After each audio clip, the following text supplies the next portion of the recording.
ॐ नमः सिद्धेभ्यः।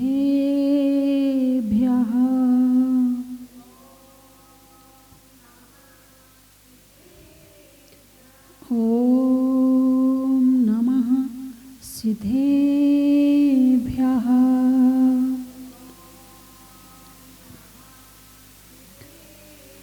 ॐ नमः सिद्धेभ्यः।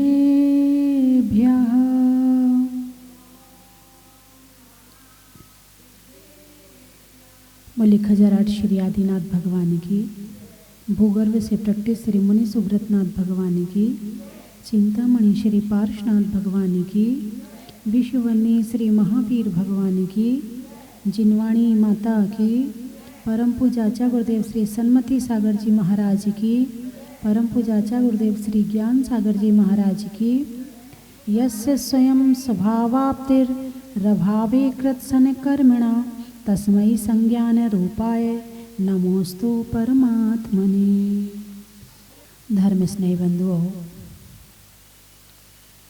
जैसे समुद्र में नदियों का पानी कब से आ रहा है, लाखों करोड़ों अरबों साल हो गए होंगे, है ना। आज तक समुद्र भर पाया क्या? नहीं भर पाया, है ना। यानी कि सारी नदियाँ पहाड़ों से उतर उतर के समुद्र में जाती हैं और एक दिन में करोड़ों लीटर पानी समुद्र को देती हैं। कितना? करोड़ों अरबों लीटर। लेकिन फिर भी समुद्र आज तक भर नहीं पाया, यानी तृप्त नहीं हो पाया। उसने कभी ये नहीं कहा बस बहुत हो गया, आज के बाद मुझे नहीं चाहिए, अब मैं तृप्त हो गया। वो कहता नहीं, लाओ जितना हो, नाले का पानी, नाली का पानी, नदी का पानी, जहाँ का पानी देना हो सब लेने तैयार हूँ। वो आज तक कभी तृप्त नहीं हो पाया। इसी बात को आचार्य पूज्यपाद स्वामी ने कल वाले श्लोक में बताया था।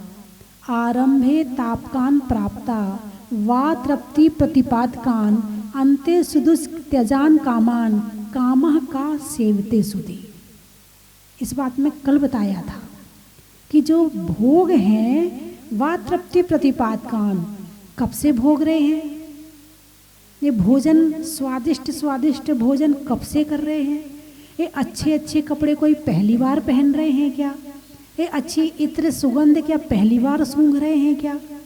कब से कर रहे हैं? ये भोग कब से भोग रहे हैं? चारों गति में यही तो किया है।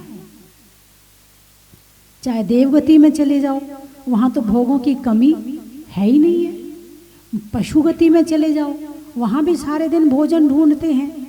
हिरण है, खुशबू ढूंढता, भौरा है, खुशबू ढूंढता है, ढूंढते ढूंढते पहुंच जाता है बगीचे में, गार्डन में पहुंचकर खूब खुशबू लेता है। यहाँ पर वो क्या, इत्र नहीं, दियो छिड़क छिड़क के खुशबू लेते हैं। पतंगा है, उसे दीपक की लौ देख के अच्छा लगता है। मनुष्य है, उसे टीवी देख के अच्छा लगता है। आँखें तो आँखें हैं, चाहे दीपक की लौ देखे या टीवी देखे, देखना पसंद क्या है वो देख रही है। कहने का अभिप्राय मेरा ये है कि आचार्य पूज्यपाद स्वामी कल वाले श्लोक में बताते हैं कि भोगों को भोग भोग करके जिंदगी खत्म हो जाती है, मगर शरीर और इंद्रिय कभी तृप्त नहीं होती। बुढ़ापा आ जाता है, मुंह में दांत नहीं है खाने के लिए, फिर भी जरा तू भुट्टा सेंक के दे दे, जरा मूंगफली पीस के दे दे। इच्छाएं तृप्त नहीं होती हैं। आँखों में दिक्कत हो रही है, परेशानी हो रही, फिर भी मोबाइल चलाए जा रहे हैं। आँखों में शक्ति नहीं है देखने की, मगर इच्छाएं कहती चलाओ, ये भी देखो, ये भी देखो, ये भी करो। ये है भोग। क्या है? भोग। और किससे भोगे जाते हैं? इंद्रियों से भोगे जाते हैं। किससे भोगे जाते हैं? इंद्रियों से, शरीर के माध्यम से भोग भोगे जाते हैं। अब आज वाले श्लोक में आचार्य पूज्यपाद स्वामी कहते हैं कि ये शरीर क्या है, कैसा है। शरीर को जानते हो, शरीर में तो रहते हो, मगर शरीर को जानते हो कि नहीं जानते हो? नहीं जानते हो। तुम जो जानते हो वो अलग तरह से जानते हो, तुम्हारा जानना है वो अलग तरह से जानना है शरीर को, और जो आचार्य पूज्यपाद स्वामी ने जाना है वो किस तरह से जाना है वो हमें जानना है। जो हमने जाना है ऐसा तो अनादिकाल से जान रहे हैं, मेरा शरीर, मेरा सिर, मेरा पेट, मेरा हाथ, मेरे दांत, मेरा मुंह है, मेरे बाल, मेरी पीठ, मेरी कमर, ये तो अनादिकाल से मेरा मेरा कर रहे हैं। लेकिन इसके सही स्वरूप क्या है, ये शरीर की असलियत क्या है?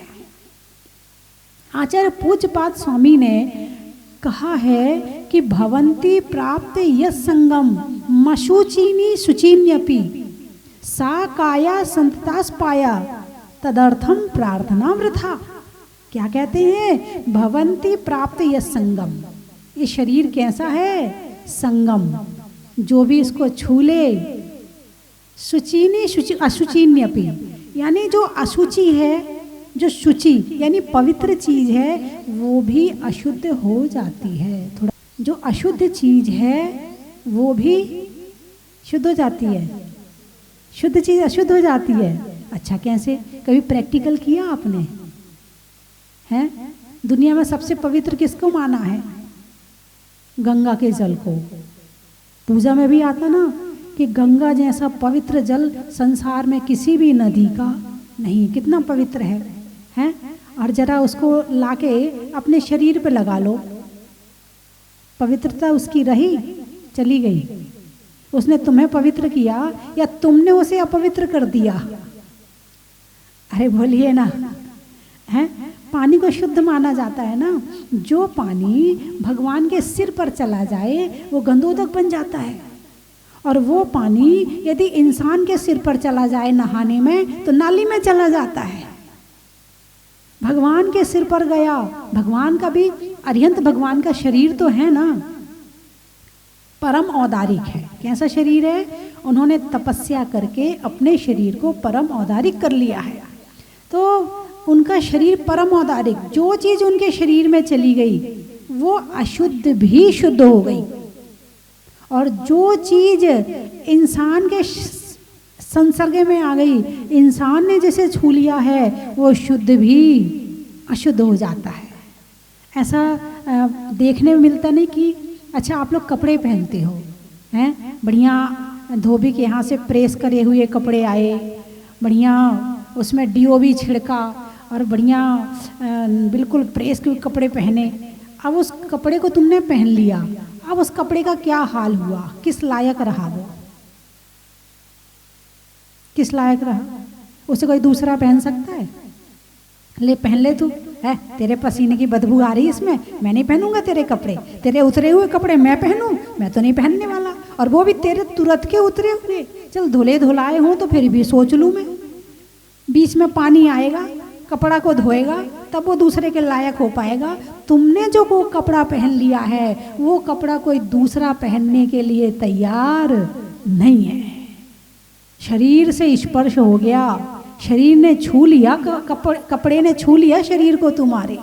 अब वो कपड़ा किसी काम का नहीं रहा, किसी दूसरे के काम का नहीं रहा। इतना अशुद्ध है ये शरीर, हैं? दिपे चाम चादर मड़ी, हाड़ पिंजरा दे, और भीतर यासम जगत में और नहीं घिनगे। क्या कहा है? दिपे चाम चादर मणि। शरीर कैसा है? चाम की चादर है। जैसे तुम बिस्तर बिछाते हो, है ना, और उसके गद्दे के ऊपर क्या बिछाते हो? चादर। अब तुम्हारा गद्दा कितना भी गंदा हो, चादर बढ़िया बिछा दी तुमने, ऐसे ही है ना। चादर अच्छी बिछा दी, बढ़िया सुंदर लगने लगा। जितनी सुंदर चादर उतना बढ़िया बिस्तर। नीचे कौन देख रहा है? जितनी सुंदर चमड़ी उतने सुंदर तुम। अंदर कौन देख रहा है? अंदर क्या भरा पड़ा है? इसके अंदर क्या भरा है? यदि इसकी चादर को उतार के देखा जाए ना तब पता चलेगा। दिपे चाम चादर मणि, हाड़ पिंजरा दे। हाड़ का तो एक पिंजरा है, हाड़ का क्या है, हड्डियों का एक पिंजरा बना हुआ है, उसके ऊपर नसों का जाल है, उसमें चर्बी है, उसमें अंदर जो मशीनें फिट होनी है वो मशीनें फिट हैं, खून है, पीप है, हड्डियां हैं। यदि कोई हड्डी को छू ले तो नहाना पड़ता, नहीं नहाना पड़ता? अरे बोलिए ना, अरे हड्डी पाँव के नीचे आ गई थी, अब तो नहाना पड़ेगा, और वही हड्डी अंदर में है।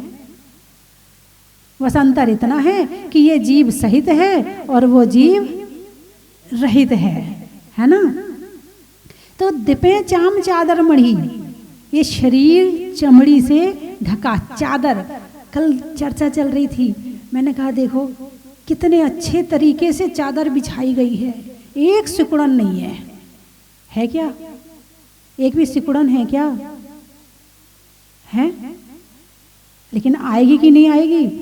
भाई चादर बिछाओ तो उस समय सिकुड़न नहीं होती है, और जब रात को आराम से सो जाओ और सुबह उठो तो कितनी सारी सलवटें रहती हैं उसके ऊपर। ऐसे इस जिंदगी को जी लो, और जीने के बाद जब बुढ़ापा आ जाए तो कैसी झुर्रियाँ पड़ जाती हैं। जवानी में कैसे होते हैं, खजूर जैसे होते हैं, और बुढ़ापे में कैसे हो जाते हैं? अरे बोलिए ना, छुहारे जैसे हो जाते हैं। एक एक सिकुड़न गिन लो सारी, किसकी हालत है ये शरीर की। बुढ़ापा किसको आया, आत्मा को या शरीर को? मन तो अभी भी उतना ही चंचल है, मन तो अभी भी उतना ही डिमांड कर रहा है, मन तो अभी भी उतना ही सोच रहा है, उसके सोचने में कमी नहीं है। ब्रेक लगाया है तो शरीर ने लगाया है, बुढ़ापा आया है तो शरीर के ऊपर आया है। और ये जो चीज को छू ले, मसूचिनी शुचिन्यपि, कितना भी शुद्ध पदार्थ हो अशुद्ध हो जाता है। अब इसको शुद्ध कर सकते कि नहीं कर सकते? शरीर को शुद्ध कर सकते कि नहीं? हाँ हाँ, हम नहाते हैं और शुद्ध पानी से नहाते हैं हम तो, और शुद्ध पानी से नहाकर शुद्ध कपड़े पहन लेते हैं तो शुद्ध हो गए। ऐसे ही है ना, है? कितनी देर के लिए, कितनी देर के लिए शुद्ध हुए? बस दिन दिन के लिए हुए। और कभी कोई दूसरा आके छू जाए जो छू नहीं सकता है, ऐसा व्यक्ति आके छू जाए तो फिर गड़बड़।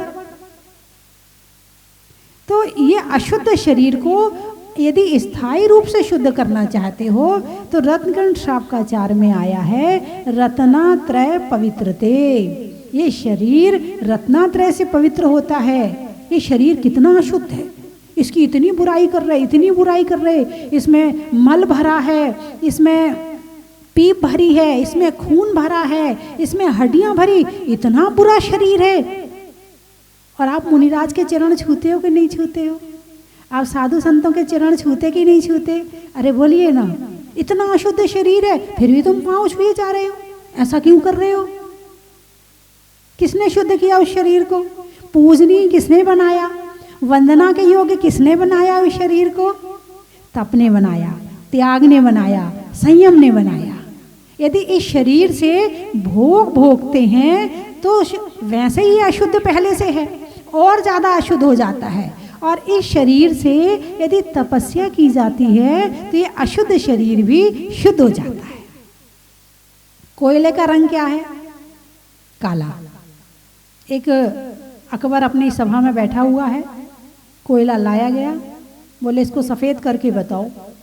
कोई सर्फ ला रहा है, कोई साबुन ला रहा है, कोई किसी तरह से उसको धोने को लगा हुआ है। सब ने खूब प्रयास किया मगर वो कोयला सफ़ेद नहीं हुआ। फिर अकबर ने बीरबल की तरफ देखा, बीरबल ने कहा अच्छा महाराज अभी करता हूँ। लाया वो माचिस और उसमें अग्नि लगा दी कोयले में, और थोड़ी देर के बाद वो जला, और जलने के बाद वो सफ़ेद हो गया। राख कौन से कलर की होती है? राख का रंग क्या है? सफ़ेद है। और कोयले का रंग क्या है? काला है। यदि काले को सफ़ेद करना है तो कैसे हो सकते हैं? तपस्या के द्वारा। किसके द्वारा? तपस्या की अग्नि में तपकर ही कुंदन सोना बनता है और कोयला सफ़ेद हो सकता है। ऐसे ही ये शरीर जो है, ये शरीर की शुद्धि चाहते हो तो इससे तपस्या करवाओ। जितना भोगों को भोगोगे उतना ये और अशुद्ध हो जाएगा, और जितनी इससे तपस्या करवाओगे ये शुद्ध होता चला जाएगा। और कितना शुद्ध होगा, इतना शुद्ध हो जाएगा, पूजनीय हो जाएगा, वंदनीय हो जाएगा। अब ऐसे देखा जाए तो शरीर किस चीज का बना हुआ है, इसका मतलब मटेरियल कहाँ से मिला इसको? अरे कुछ तो आपको पता होगा, इतना तो पता ही होगा कि शरीर का निर्माण किस चीज़ से किया गया है। वैसे तो आप लोग बहुत ज्ञानी हैं, ऐसी बात नहीं है, आप लोगों को बहुत सारा ज्ञान है, संसार का ज्ञान है।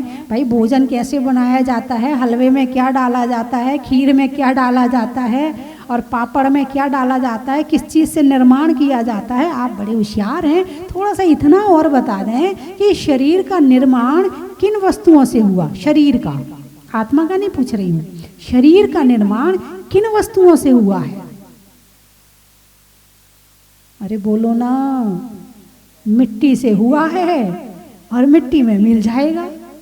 हैं, गर्भ में आए, आत्मा आई, माँ ने भोजन किया, हैं, भोजन किया, गर्भ बढ़ने लगा, ठीक है, और गर्भ बढ़ रहा है मतलब शरीर बढ़ रहा है। क्या बढ़ रहा है? शरीर। किस चीज़ से? भोजन से। भोजन कहाँ से आया? गेहूं कहाँ से आए? चावल कहाँ से आए? फल कहाँ से आए? तेल कहाँ से आया? घी कहाँ से आया? सब मिट्टी का परिवर्तित रूप है।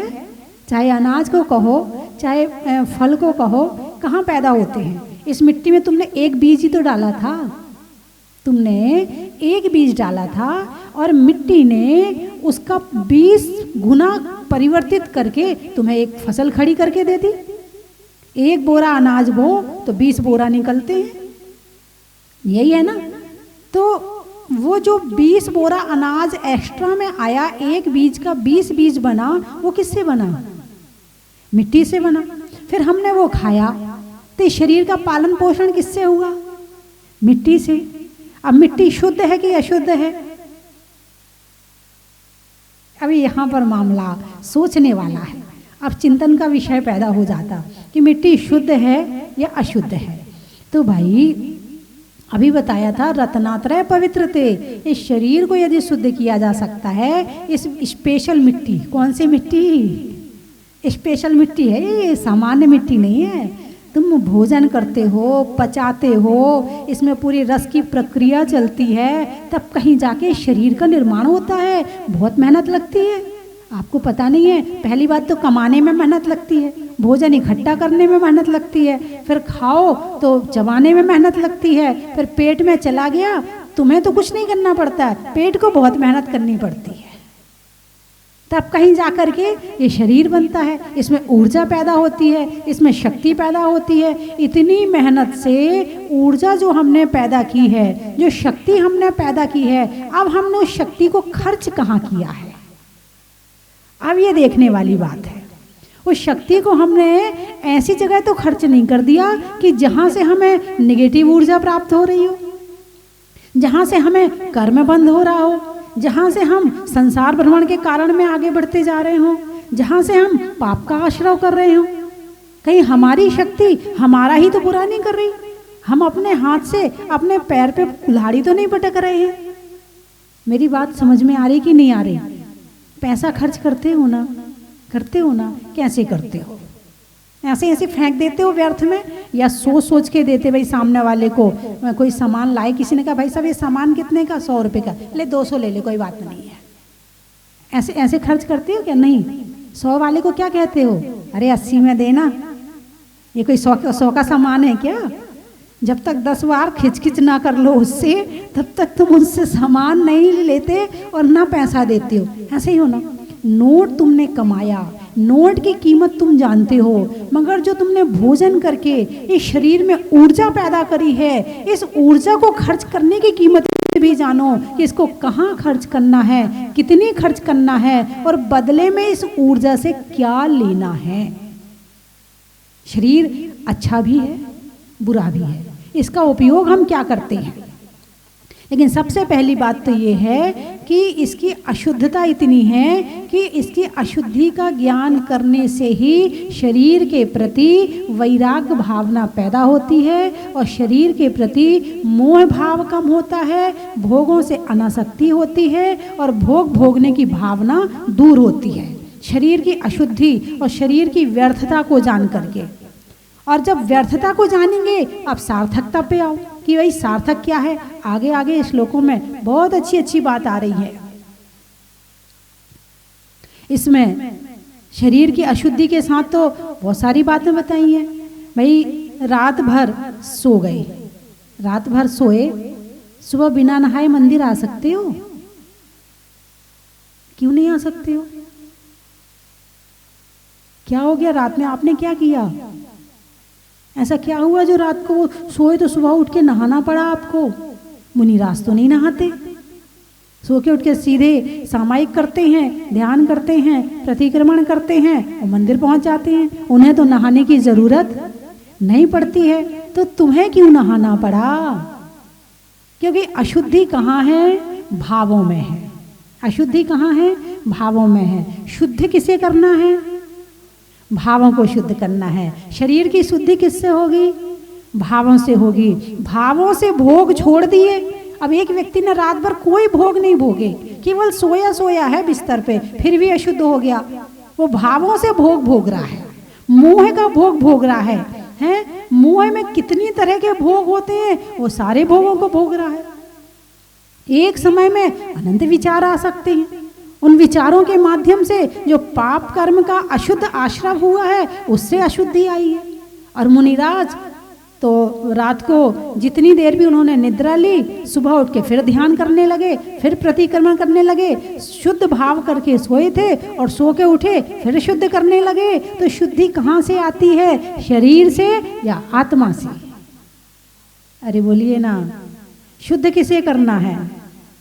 आत्मा को शुद्ध करना है, भावों को शुद्ध करना है या शरीर को शुद्ध करना है? आप व्यक्ति की तारीफ करते हो, किससे करते हो? उसके विचारों से, उसके स्वभाव से या उसके शरीर से? स्वभाव से, उसके विचारों से। भाई उसके भाव बहुत अच्छे हैं, उसके विचार बहुत अच्छे हैं, उसके उसका स्वभाव बहुत अच्छा है। और शरीर कितना भी सुंदर हो, कितना भी सुंदर हो, यदि भाव शुद्ध नहीं है तो वो शरीर किसी काम का नहीं है। मैं तो हमेशा बताती हूँ, भाई घर में परिवार में 4 बेटे हैं, एक बेटा बहुत सुंदर है और एक बेटा बिल्कुल काला है, 2 सामान्य हैं। इसी तरह से एक बेटा सुंदर वाला बेटा बहुत खराब स्वभाव का है, काला वाला बेटा बहुत अच्छे स्वभाव का है, 2 सामान्य स्वभाव के हैं। माँ को कौन सा बेटा पसंद आएगा? काला वाला। काला पसंद आ जाएगा। क्यों? उसके भाव अच्छे हैं। क्यों? उसके भाव अच्छे हैं। तो इंसान शरीर से शुद्ध तो कभी हो ही नहीं सकता है, क्योंकि शरीर का स्वभाव ही अशुद्धि छोड़ना है। नवमल द्वार बहेरी निशिवासर, नाम लिए घिन आवे। नाम ले लो, नाम मत ले। क्या तूने गंदी चीज का नाम ले लिया? नाम लिए घिन आवे। आदि उपाधि अनेक तहाँ तय, कौन सुधी सुख पावे। हैं? इसमें अनेक तरह की आधियाँ भरी हैं, व्याधियाँ भरी हैं, उपाधियाँ भरी हैं। सुधी यानी कौन ज्ञानी होगा जो इस शरीर में सुख की प्राप्ति करना चाहेगा? ज्ञानी की बात चल रही है, अज्ञानी की नहीं चल रही है। कौन ज्ञानी होगा जो इस शरीर को अपना मान करके कौन इसमें रमना चाहेगा? अरे शरीर में तो इतनी अशुद्धि है, यदि शुद्ध बनाना है तो आत्मा को बनाओ। इस शरीर में डीओ लगाते लगाते तो पता नहीं कितनी उम्र बीत गई, आज तक खुशबू नहीं आई इसमें से। जितना डीओ लगाया था वो और खराब हो गया। अरे बोलिए ना, कितने डिब्बे खत्म कर दिए हैं डीओ के। अभी दिवाली आ रही है, सबके डिब्बे निकलेंगे, साल भर में गिन लेना। निकाल निकाल के खत्म कर करके डालते जाते हो। दिवाली में फिर सफाई होती है, फिर गिन लेना है। इसी तरह से जैसे कि कोयले को कितना भी आप धो, कितना साफ करो, कितनी अच्छी बढ़िया बढ़िया साबुन लगा दो, और तो और फेयर एंड लवली लगा दो। अरे बोलिए ना, बड़े खुश होते फेयर एंड लवली के नाम से लोग। कितनी लगा दो, कोयला सफेद हो सकता है? नहीं हो सकता है। ऐसे ही इस शरीर को सारी जिंदगी क्रीम पाउडर से नहला दो, क्रीम पाउडर के टब में बैठ के उसको घिसते रहो शरीर को, मगर इस शरीर में से कभी खुशबू आने वाली नहीं है। इस शरीर में से कभी जब भी आएगी तो दुर्गंध ही आएगी। जरा 2-4 दिन नहाओ मत, असलियत पता चल जाएगी शरीर की। आँखों का मैल, कानों का मैल, नाकों का मैल, मुंह में कुल्ला मत करो। दिन भर सारे दिन कुल्ला करते, सुबह से शाम फिर जाओगे फिर कर लोगे, फिर जाओगे फिर कर लोगे, फिर नाक साफ कर लोगे, फिर मुंह साफ कर लोगे, फिर बाल धो लोगे, अच्छे अच्छे शैम्पू से बाल धो लोगे। ये तो इसीलिए तुम्हारे देखने लायक है। यदि पानी ना हो ना तो पता चल जाए कि क्या है। जहाँ पर पानी की कमी होती है उनसे पूछो कि पानी क्या चीज़ होती है। तुम्हें दिन भर मिलता है, तुम सारे दिन सफाई करके हाथ पांव बिल्कुल क्लीन रखते हो, इसलिए लगता कि हाँ ये रहने लायक साफ सुथरा स्थान है,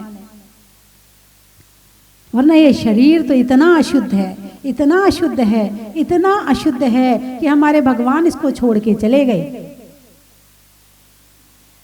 यदि शरीर में सुख होता, इन भोगों में सुख होता, तो तीर्थंकर भगवान छोड़ के जाने वाले नहीं थे। तो इसमें बैठी हुई आत्मा बहुत कुछ कहती है, हम सुनते नहीं हैं।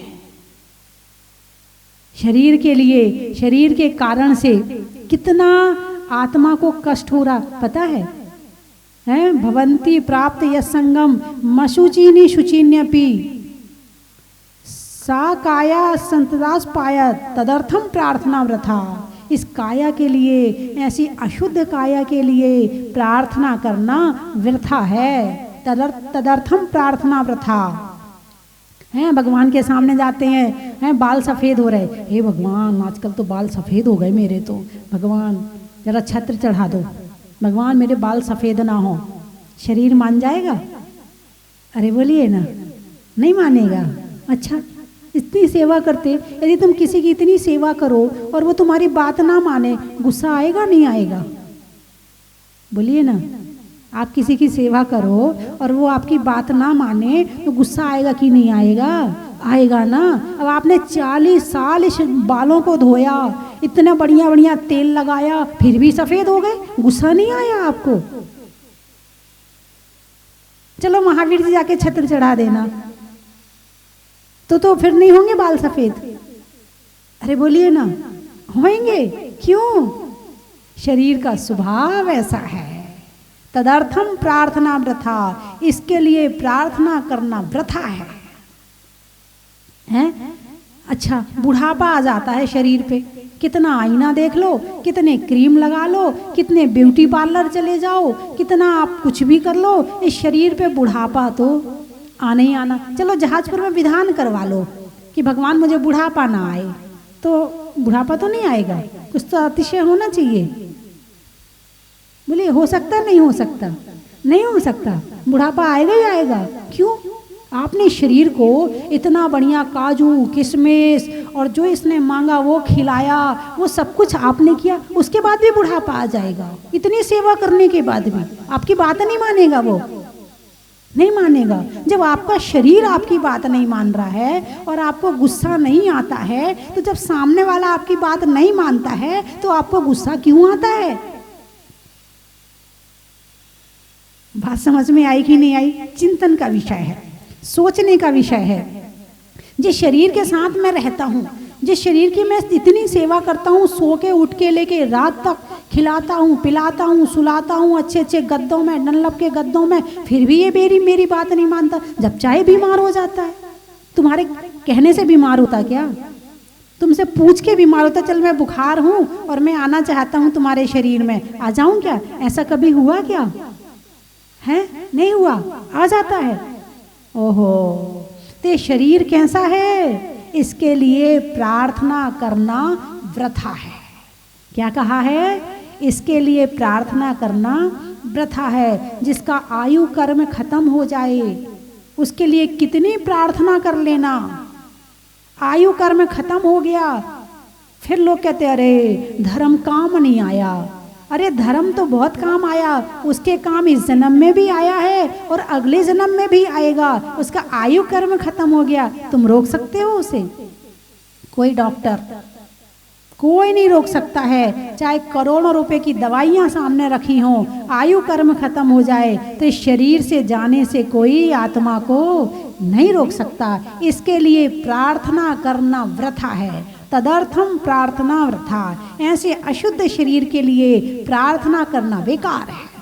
लेकिन करते क्या हैं? हे भगवान हमारे घर वाले सुखी रहें, हम सुखी रहें, हमारा शरीर अच्छा रहे, बहुत बीमारियां हो रही हैं, भगवान प्रार्थना करते हो नहीं करते हो? अरे बोलिए ना। लेकिन इसमें आचार्य पूज्यपाद स्वामी क्या कहते हैं? इसके लिए प्रार्थना करना वृथा है। तुम तो भावों में विशुद्धि बनाओ, परिणामों को शुद्ध करो, उससे जो पुण्य कर्म का आश्रय होगा ये शरीर अपने आप ठीक हो जाएगा। और तुम इसको ठीक करना चाहोगे, ये कभी ठीक नहीं होगा। हैं? जड़ में पानी डालोगे, पेड़ अपने आप हरा भरा रहेगा। पत्तियों में पानी डालोगे, सूख जाएगा। हम कहाँ डालते? हम पानी डालते हैं शरीर में, जड़ में नहीं डालते हैं।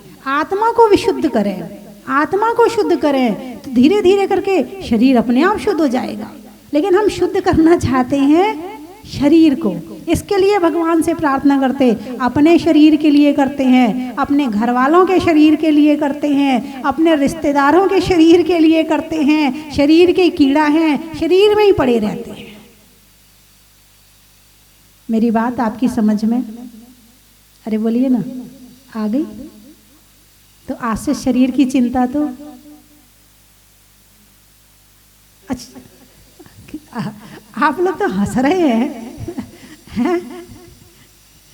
शरीर से इतना मोह जुड़ा हुआ है, इतना मोह जुड़ा हुआ है। प्रवचन तो आपने आधा घंटे के लिए सुना है, मगर आपको जो मोह भाव है वो अनादिकाल का है। लेकिन ऐसा नहीं है कि छोड़ नहीं सकते। धीरे धीरे धीरे करके अभ्यास के द्वारा सब चीज संभव है। चिंतन के द्वारा, विचारों के द्वारा सब चीज संभव है। विचारों से तो छोड़ना है, मैं शरीर को छोड़ने तो नहीं कह रही ना, विचारों के माध्यम से ही तो छोड़ना है ना। कौन सी कठिन बात है बताइए? भाई आपके पास नोट रखे हैं, रखे रहो, जेब में है, जेब में रखे रहो।